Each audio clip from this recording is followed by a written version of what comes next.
Let's beat the heat. Dahil sa Pangasinan, patok ang isang ilog sa mga mahilig mag-dive. Dinarayo naman ang isang spring resort sa Abra.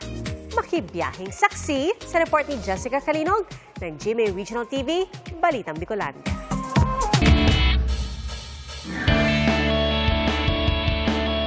Pagdating sa summer destination, ang Pangasinan hindi magpapaiwan. Sa bayan ng San Nicolas, hindi ka mahuhulas sa pagtampisaw sa ilog ng Puyao. Patok ang ilog sa mga mahilig mag-dive. Accessible ang lugar sa lahat ng mga gustong pumasyal.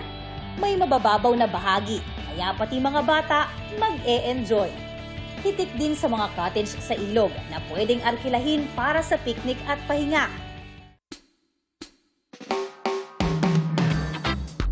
Up north sa Abra, ang init hindi uubra sa spring resort na ito sa bayan ng Lagayan.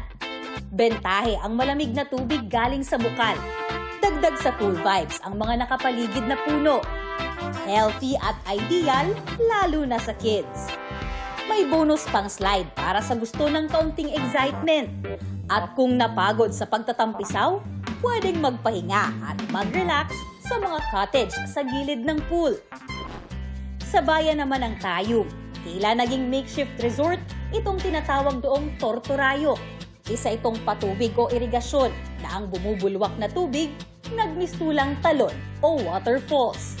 At dahil wala naman ditong entrance fee, syempre, tuwang-tuwa ang mga residente sa libreng pagtampisaw. Sagarin natin ang biyaheng norte sa Curimaw, Ilocos Norte. Habang tanaw ang West Philippine Sea, pwedeng lumusong sa tabing dagat na hitik sa magagandang coral rock formations.